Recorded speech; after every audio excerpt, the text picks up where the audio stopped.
On March 3, 1863, the Conscription Act was passed. This ordered all men of all races between the ages of 20 and 45 to register for the Union Army by April 1st of the same year.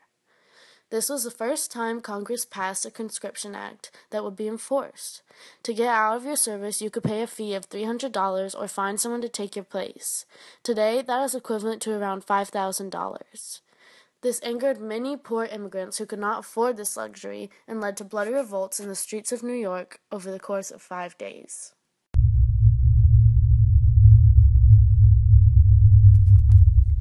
On the morning of July 13th, mobs of citizens attacked military and government buildings. By the afternoon, some of the rioters turned on the African Americans and symbols of them in their power. This was because they were afraid that they would be able to take the jobs from the white people now that the Emancipation Proclamation had been passed. Throughout the days of the riots, blacks and their supporters were killed and their property destroyed. An Irish mob attacked 200 blacks working on the docks and went searching in the streets looking for other workers to harass. The white dock workers destroyed brothels, dance halls, and boarding houses. The rioters focused their attacks on black men, but also hurt women. Over the course of the draft riots, 11 black men were lynched, and many more brutally harassed and attacked, some hanged, burned, beaten, and even stabbed.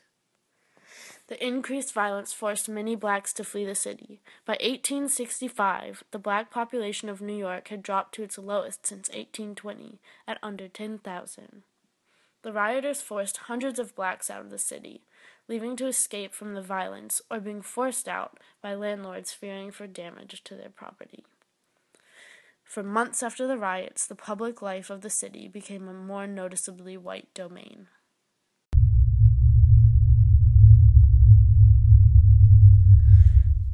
On Fifth Avenue, between 43rd and 44th Street, was an orphanage for more than 200 African American children. It was full of supplies like food and clothing. This was a symbol of white charity for blacks.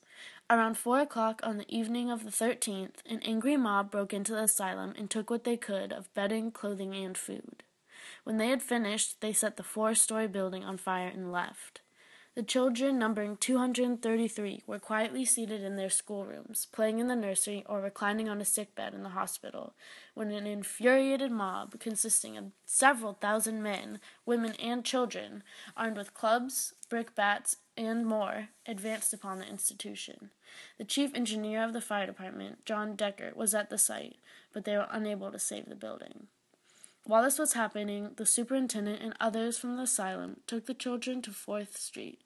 Later, they had to be taken to the police station at 35th Street, where they would be kept for 3 days and nights. Finally, they would be transferred to Alms House on Blackwell's Island. This is the same place the founders hoped to keep black children from when the orphanage was first built.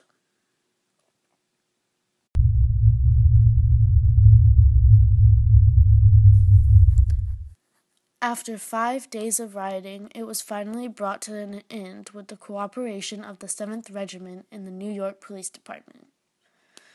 Governor Seymour of New York begged Lincoln to stop the draft, but he refused. The people of New York City took a vow to never let the city lose control like they did that summer.